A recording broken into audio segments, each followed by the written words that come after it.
de Yuri Gagarin, de Yuri Alexeyevich o Alexeyevich Gagarin. Yuri Gagarin tuvo de hecho una experiencia desde pequeñito, y fue que, si ustedes recuerdan una película que se llamaba El Puente de los Espías, en esa época, en la época donde fueron los vuelos espaciales, y durante toda esa generación había esa tensión de los vuelos espía, de esos vuelos que estaba realizando Estados Unidos con los aviones U-2 sobre Rusia. Esa película trata de cómo una vez cae un avión de esos derribado con un piloto norteamericano, y cómo una familia de granjeros lo acoge y decide no denunciarlo a las autoridades. Él crece en medio de esto, y les pasa cuando la zona rural donde Yuri Gagarin vivía fue sorprendida por un piloto derribado, pero por un piloto ruso. Esa zona de Rusia fue de ocupación nazi, así que los nazis estaban literalmente exterminando cualquier persona que fuera de la Unión Soviética, cualquier militar. Cae un avión en la granja o cerca de la granja, y ellos deciden acoger por un par de días, solo es por una semana o menos, si no estoy mal fueron como 6 días, acogen al piloto ruso y lo ocultan de los nazis. Luego, en un rápido operativo, las fuerzas soviéticas de ese entonces van y se llevan al piloto, y el piloto vive para contar la historia. De ahí queda marcado Yuri Gagarin. Queda marcado en ese pueblito que se llama Kushino, si no, disculpen mi pronunciación de ruso. Y él queda marcado acerca de los aviones. Él siempre crece con esa idea de los aviones después de esa experiencia que tuvo. De hecho, el profesor, como dice acá, de matemáticas de él estuvo también en el ejército rojo, y también fue piloto. Entonces cuenta él que muchas de las clases de matemáticas era hablar de aviones y de la guerra aérea. Esto lo que hizo fue incrementar más y más el interés de Yuri Gagarin pues por la aeronáutica. De todas maneras, pues ya cuando fue un adolescente, ya un adulto, entró obrero, estuvo en la empresa metalúrgica también, pero ya cuando tuvo y pudo ahorrar algo de dinero, entró en el aeroclub de una ciudad muy cercana llamada Saratov, y aquí es donde empieza su historia aérea. Los padres de él, pues como ya mencioné, eran de una granja, eran granjeros. La granja colectiva es un sitio donde trabajan bastantes personas. Es una filosofía un poco soviética, comunista, sobre todos trabajamos y todos nos repartimos. De todas maneras, y como dice acá en la filmina, gracias a que su mamá le inculcó mucho la lectura, él también fue una persona muy estudiosa. No solo fue obrero metalúrgico y le cantaba los aviones, sino que afortunadamente fue una persona que leía mucho, y eso le permitió llegar lejos también en el programa de pilotos, porque no era mucha la población alrededor, al final de los 50, que era sido lector y que sabía muchas cosas de él. Eso le aportó muchísimo a Yuri Gagarin. En el 55 entonces él se casa con Valentina Yorasheva, su única esposa, con la que tiene 2 niñas. Y tengo que hacer una mención acá, que aquí se actualizó entonces la filmina. Hace 2 semanas desafortunadamente perdimos a Valentina Yorasheva. Ella se murió ahorita el 17 de marzo. Ahí se le hizo, pues varias personas, me incluyo, hicimos un homenaje por Facebook a ella. Murió a la edad de 84 años. Entonces, lástima porque había planeado, según pude leer en la agencia rusa, que se le iba a hacer un gran homenaje ahorita en diciembre de este año, cuando fueran sus 85 años, pero pues desafortunadamente pues la esposa de Yuri Gagarin nos dejó para el 17 de marzo. Entra entonces en el 59 al programa espacial soviético, porque ya tiene bastante experiencia. Es intrépido y resulta siendo de los pilotos de pruebas. Esto es clave para el programa espacial, porque él, al volverse pilotos de prueba, era gente que era un poco más arriesgada, un poco más de nervios de acero. Al igual que Neil Armstrong, Yuri Gagarin también era una persona muy nervios de acero. Entonces él en el 60 pues hace ese proceso de selección, y solo quedan 20 de 3.500 para ese proceso. Y ahí queda pues él dentro de ese grupo con el que ya empiezan a trabajar duro en Ciudad Estrella. Eh, él se vuelve muy amigo de este que es Germán Titov, que comparten en la selección. Esta persona creía mucho que él iba a ser el primer hombre, o sea, dentro de ese grupo de 20 estaba muy marcado quién iba a ser el primero, y Germán Titov estaba, según lo que he leído, muy convencido de que él iba a ser el primero. ¿Qué sucede? En una de estas pruebas psicológicas que le hice en el grupo, ese grupo tuvo un entrenamiento muy fuerte. En medio de todas las pruebas, una de las preguntas psicológicas a cada uno por aparte fue: ¿quién merece ser el primero? Vote por una persona que no sea usted, que merezca ser el primero en el espacio. La gran mayoría, si no es que todos, menos Gagarin obviamente, votan por Gagarin. ¿Por qué? Porque era una gran persona, siempre era muy alegre, era una persona muy positiva, era una persona muy dada al diálogo, muy sonriente con las personas, tenía un trato muy humilde, muy humano, y esto se dice que le valió bastante para ganarse el aprecio de Sergei Korolev, director de todo el programa espacial, a quien le cae en los hombros todo el peso del programa espacial. Entonces esta persona se vuelve muy amigos. La simpatía con todo el equipo y con Korolev fue vital. Fue vital porque Titov tenía muchísimo a su favor. Tenía muchísima academia también. Él no venía de una familia humilde, pero eso le valió también en ese momento. Acá estamos viendo entonces ya cuando iban a ir al momento del despegue. Acá estamos viendo cuando estaban entrenando. Eran ellos con los dos favoritos, pero es que Titov tenía una primera ventaja que después políticamente resultó siendo una desventaja. Titov sí era muy letrado, era más académico, su familia era un poquito más de dinero, era más académica, y resulta que en la política, en las cosas políticas dijeron: no, aquí pasa algo. Necesitamos que el primer hombre en el espacio sea el Homo Russus Perfectus. Entonces esa persona, ícono del comunismo, le caía mejor a Gagarin. Gagarin era de origen humilde, era granjero, era trabajador, trabajó en la orgullosa empresa metalúrgica gigante de Rusia, sus padres eran campesinos, era el ícono perfecto del comunismo. Era la idea de mostrarle a todos los demás que cualquier persona dentro del comunismo podía llegar más lejos o más alto, literalmente.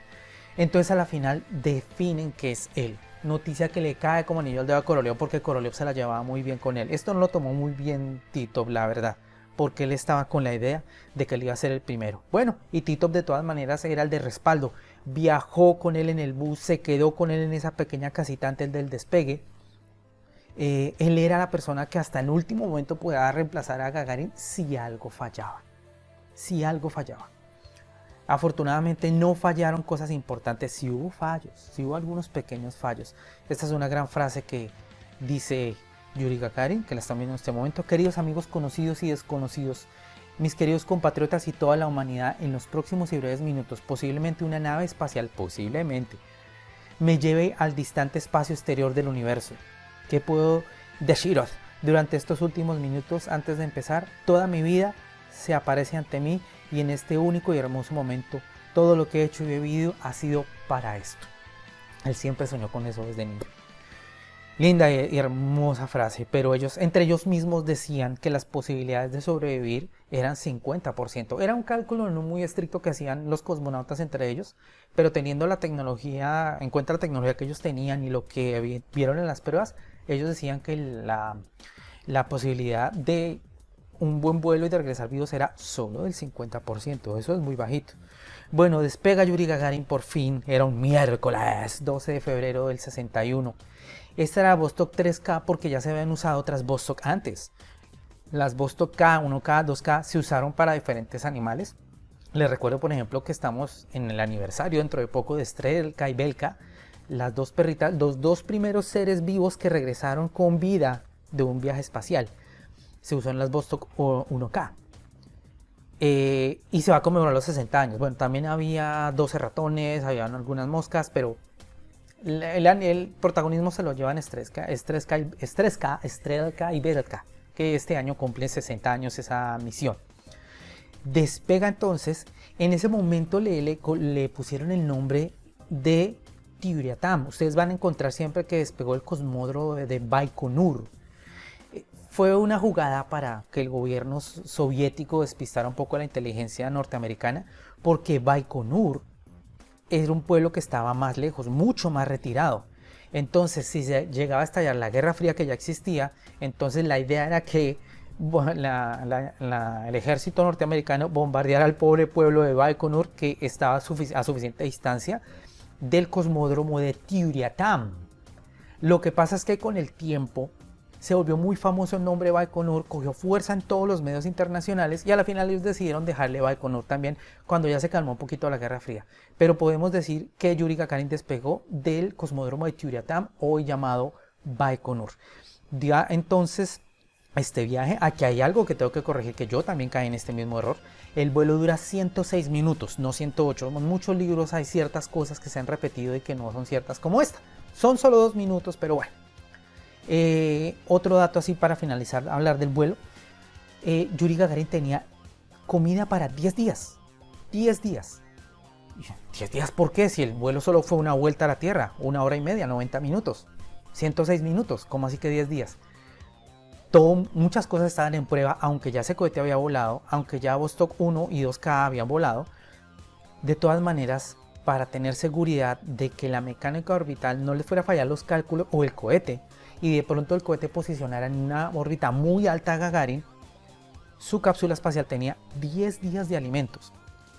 10 días era suficiente para que la cápsula reentrara. Se colocó en una órbita ovalada para que hubiera una entrada natural donde fuera muy alto de la Tierra y muy lejos de la Tierra el habitáculo. Entonces, dando vueltas, iba a volver a caer y con el rozamiento de la atmósfera la nave volvería a entrar entre un plazo de 8 a 10 días, si eso pasaba. ¿Qué pasó? Hubo un pequeño error y el cohete dejó mucho más alto a Gagarin. Entonces, como quedó más alto, no iba a volver a caer a donde ellos pensaban que iba a caer. Eso lo desvió 400 kilómetros de donde tenía que aterrizar. Menos mal que la Unión Soviética era bien grande para no salirse de su territorio. Este pequeño error lo desvió 400 kilómetros porque quedó mucho más alto de lo que debía quedar. Recuerde que muchas cosas estaban en prueba. Pero a la vez, afortunadamente el motor principal funcionó bien como debía funcionar y tenía algo de combustible extra para corregir la maniobra un poco. Con eso no se desviaría tanto, no se desviaría 400 kilómetros y gracias a esto entonces solo se desviaría 200 kilómetros de donde tenía que aterrizar. En ese momento, el teniente Yuri Gagarin. Pues ya conocemos entonces que este vuelo es mítico. ¿Y por qué hice esa acotación de teniente?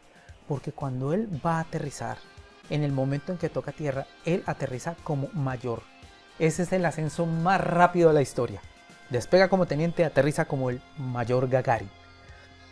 El asunto es que todavía no se sabía bien todo lo que estaba pasando, porque los rusos tenían la costumbre de que siempre avisaban, los soviéticos siempre avisaban era sobre sus misiones espaciales o cuando ya fueran o cuando ya se habían tenido. En este caso ya avisaron al mundo Yuri Gagarin ya regresando, ya cuando estaba regresando de órbita. Y hablando de ese regreso, hubo 10 minutos súper incómodos. ¿Por qué? Resulta que los motores de frenado no se prendieron el tiempo adecuado. Hubo un problema con las válvulas y los motores de frenado no funcionaron todo el tiempo que debían funcionar. Entonces, recuerdan que la idea era corregir un poco lo que estuvo en altura, porque se fue más alto, entonces iba a caer más lejos. Como no funcionaron los motores, el muy incipiente computador de a bordo midió eso y se dio cuenta que la cantidad de impulso de frenado que le habían dado los motores no era la correcta, no era suficiente. Por lo tanto, muy incipiente y todo, pero para que nos demos cuenta que desde el principio de la carrera espacial los rusos siempre han hecho cosas robustas, buenas. El computador fue lo suficientemente inteligente, es que tecnología del 1961, para decidir que no se debía separar todavía el módulo de servicio de el módulo del habitáculo. Aquí estamos viendo entonces cómo era esa cápsula. El módulo de servicio es este que están viendo ustedes a su derecha con esos tanques verdes. El problema era que el oxígeno estaba en el módulo de servicio, que sería este trapecio que ven ustedes a la derecha. La cápsula sería la esférica. ¿Cómo? el computador determinó que no era suficiente tiempo de impulso, entonces no debía separarse. ¿Por qué? Porque el oxígeno estaba en el módulo de servicio. La cápsula solo tenía el oxígeno suficiente para la reentrada y unos minutos de más, no más. El oxígeno para toda la misión era en el módulo de servicio. ¿Qué pasó? Hubo unos 10 minutos muy incómodos, porque como el computador decretó que no debía separar el módulo de servicio del módulo de mando, eso no estaba bien balanceado y en la reentrada empezó a girar, se salió fuera de control la cápsula. Por 10 minutos fue una reentrada suave, con freno aerofrenado se llama eso. Y fue la prueba del entrenamiento de Yuri Gagarin. Menos mal ellos le habían hecho unas pruebas que no se volvieron a hacer ni en cosmonautas ni en astronautas, porque se creía que el viaje espacial iba a ser demasiado rudo. No fue, afortunadamente no es así. Pero ellos sí les hicieron unas pruebas muy fuertes, y esas pruebas en centrífuga muy fuertes aquí valieron la pena, porque él no perdió el conocimiento pese a las vueltas que dio intentando mantenerse consciente. Y ustedes están viendo unas tiras verdes en este momento ahí. Esas tiras a la final, bien pensada por ingeniería, se terminaron derritiendo en la reentrada, y cuando se quemaron soltaron el módulo de servicio. Al soltar el módulo de servicio deja de girar la cápsula, se estabiliza por su centro de gravedad y Yuri Gagarin por fin aterriza bien. Aquí le valió mucho el entrenamiento, como dije. Bueno, y resulta que él cae lejos del punto. Menos mal, unas cosas compensan otras. Menos mal, el motor principal funcionó para corregir la altura de más que le dio el cohete, porque de donde no hubiera dado la suficiente impulso, él se hubiera quedado muchos más días allá y no tenía provisiones. El motor principal le salvó la vida. Entonces fue una compensación entre el motor principal y que él sí le dio el frenado que necesitaba, con el error del cohete, del Semyorka en ese momento. Pero de todas maneras, por estas vueltas que dio, la trayectoria se modificó y cayó por allá en una granja lejos. Entonces resulta que se supone que una persona llamada Anna Zaharovna y su nieta Rita fueron los que lo vieron, y él aterrizó en la granja de ellas. Menos mal que le faltó un poquito, porque menos mal aterrizó en tierra, porque él aterrizó muy cerquita del río Volga, muy cerca. Y resulta que otro fallo que hubo fue que el paracaídas auxiliar no se desprendió, y entonces él aterrizó con el paracaídas auxiliar que debía desprenderse para dar paso al principal. El principal se desplegó, pero el auxiliar también se quedó, y hubo una serie de movimientos que hicieron que su equipo de supervivencia saliera a volar. Entre el equipo de supervivencia había nada más y nada menos que una balsa, porque pues la Unión Soviética, en ese entonces la Unión Soviética tenía muchos lagos también, y el río Volga es el río. Entonces, menos mal, cayó muy cerca a la orilla. Menos mal no cayó en el agua, porque no tenía el equipo de salvamento. Yo digo aquí supuestamente porque resulta que todo fue política en ese momento, todo era marketing. Los medios de prensa y también el gobierno decretaron que el nombre Ana y el nombre Rita no eran suficientemente soviéticos. O sea, todo tenía que sonar como la esta soviética. Entonces le cambiaron el nombre a Ana, pero ya no se llamaba Ana, ella se llamaba Anayat, Ani Hayat Zaharovna, y su nieta se llamaba Rumilla, no se llamaba Rita. Pero es que resulta que ellas eran de origen de una etnia minoritaria, creo que se llamaba la etnia las tártaras. Es una etnia minoritaria en de Rusia, de la Unión Soviética, y no eran nombres muy soviéticos. En cambio, Rita y Ana eran bastante soviéticos, entonces se los cambiaron a ellas dos. Cuando baja Yuri Gagarin, pues ellos se quedan mirándola cuando pues se salió de su asiento, porque la cápsula aterrizó aparte con su asiento. No creían esa información que dice que la cápsula bajó con él a bordo. Las autoridades soviéticas dijeron eso porque la Unión Astronáutica Internacional, que ya existía en ese entonces, decretó que el primer vuelo espacial debía ser con que la persona aterrizara dentro de la cápsula. Fue una bobada en su época, porque ¿qué importa que aterrice en la cápsula? Con tal de que vaya y vuelva y después se separe y aterricen por aparte, eso es un vuelo espacial. Pero en ese entonces les dio por decir esa. Los soviéticos, para estar seguros de que la Unión Astronáutica Internacional no les iba a apelar eso, a decir que no, dijeron que Yuri Gagarin había aterrizado dentro de la cápsula, pero no es cierto, y lo van a encontrar en muchos. Esta información al final se hizo pública hace 9 años, en 2011, cuando se cumplieron los 50 años del vuelo, donde se dijo pues que las autoridades habían dicho eso, pero no, Yuri Gagarin cayó por aparte. Cuando ella lo vieron, le preguntaron que de dónde era. Unos dicen que sí, otros dicen que no, que ellos preguntaron, ¿usted en el espacio? Dijo sí, que ellas se asustaron, le dijo, no se preocupe señora, soy soviético. Imagínense el susto, no existían los vuelos espaciales, no existía nada de eso, y de un momento a otro llegar una bola y aterrizar y estrellarse, y después un tubo donde se baja una cosa con brazos y piernas pero anaranjado y con un casco ahí. Imagínenlo todo mareado después de esas vueltas. Pues claro, uno no va a decir extraterrestres. Recuerden lo que les dije, estábamos en esa época en que los vuelos de U-2 norteamericanos eran muy estadounidenses, eran muy comunes. Así que había un poco la paranoia de que si llegaban a derribar algún avión pudiera ser un piloto norteamericano, un espía. Se hizo, como se ve en esta imagen, pues un monumento en el sitio donde cayó Yuri Gagarin. Esto hizo muy feliz a Nikita Khrushchev, de los mandatarios en ese momento, y de ahí en adelante empieza a hacerse un homenaje a Yuri Gagarin. Él no está preparado, está feliz por haber subido a mayor, pero el asunto es que él no estaba preparado para semejante fama. Él empieza a viajar por el mundo como embajador del comunismo, o sea, él se vuelve una figura icónica y el gobierno soviético lo envía a muchísimos lugares a que dé entrevistas, a que se vea con la gente, a que hable de su madre Rusia. Está en todos los periódicos, se hacen estampillas. Acá, por ejemplo, vemos imágenes que hicieron, el gobierno soviético hacía long plays con los discursos que él daba y los repartía. Fue la locura, para él fue la locura. Él no estaba preparado para esto. Él tenía 27 años cuando fue al espacio. Esa responsabilidad era grande para una persona tan joven de 27 años. No supo bien manejar la fama. Fue muy difícil. Hubo problemas de alcohol. Hubo problemas de faldas. Desafortunadamente, si ustedes ven imágenes de Yuri Gagarin joven, no ven una cosa que tenía él en la ceja. Ya les voy a comentar eso. Pero pasan muchas cosas, porque muchas fiestas, muchas reuniones, muchos honores multitudinarios.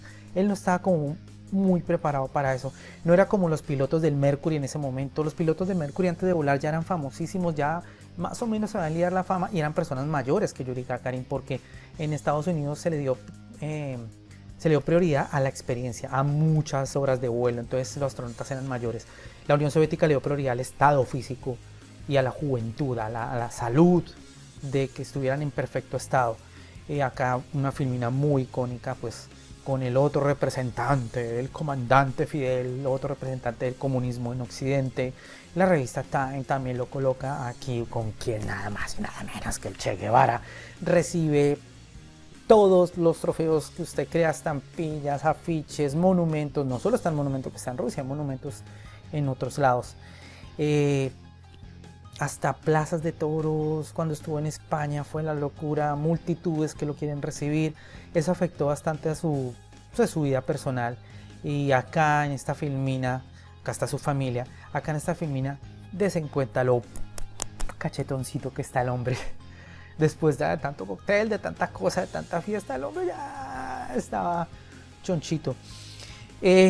Hombre, los problemas que tuvo él, si ustedes ven, él no tiene acá, en las primeras fotos él no tiene acá una cicatriz. Pues resulta que un día en una fiesta se ponen a coquetear con una enfermera, parece que estuvieron en un cuarto aparte, y la esposa como que se dio cuenta, y al intentar entrar a la habitación, este hombre se botó por una ventana para que no la encontraran. Igual la prensa estaba ahí en la fiesta, entonces él tenía una imagen que cuidar, y pues él cayó a un tercer piso. Obviamente es paracaidista, él sabe caer, pero él se pegó, se abrió acá, y él hizo una cirugía reconstructiva en este párpado porque pues se rompió esta parte del cráneo, la ceja, y por eso ustedes ven fotos cuando joven bien y después Y eso pasó nada más como unos 10 meses después del vuelo. Después se le ve acá la cicatriz. Para finalizar, porque ya se me va a acabar el tiempo, a Yuri Gagarin le prohíben volver al espacio porque era el icono, era la figura, no podía pasarle nada y los vuelos espaciales eran decretados como de altísimo riesgo. Le prohibieron volar también por mucho tiempo. Él ruega, pasa permisos, pide favores políticos, aprovecha también su fama. A la final le permiten volar de nuevo. Solo volar en aviones de casa como él lo hacía, nada de volver al espacio. Y desafortunadamente él pierde el control de su avión con otro piloto ruso. Hay varias hipótesis, varias cosas, varias teorías conspiranoicas, pero no, el avión iba volando en un día de mucha bruma. Igual ella, un piloto de pruebas innato, le estaban haciendo pruebas al avión, le estaban haciendo pruebas de manejo. El avión entró en pérdida en un banco de niebla, una niebla muy espesa, y cuando ya lo pueden recuperar y cree que lo pueden subir porque entró en pérdida el avión, ya estaba el suelo ahí y se estrellaron. No hubo otro avión, esto no fue sabotaje, han dicho que el avión ya tenía informes de que estaba defectuoso, que eso fue una conspiración de los americanos, mejor dicho, que hubo otro avión que pasó y la estela lo hizo perder en pérdida. No, porque el siguiente avión que salió en los registros está que salió 20 minutos después del accidente. Y pues desafortunadamente tenemos el deceso de él, muere en el 68. Y aquí está la mamá de Yuri Gagarin, que lo despide, y pues eso incrementa la final, la fama del ídolo. Mucha gente dice que muere en su ley Yuri Gagarin. Pero bueno, nos deja este legado Yuri Gagarin, se convierte en el primer hombre en el espacio, se convierte en la apertura de la puerta del espacio para la humanidad, y de ahí en adelante tenemos esta celebración que es totalmente internacional de tener el Yuri's Night alrededor del mundo conmemorando esta gran hazaña soviética y que a la final fue una hazaña del mundo. Muchísimas gracias a todos y sigan disfrutando de este Yuri's Night.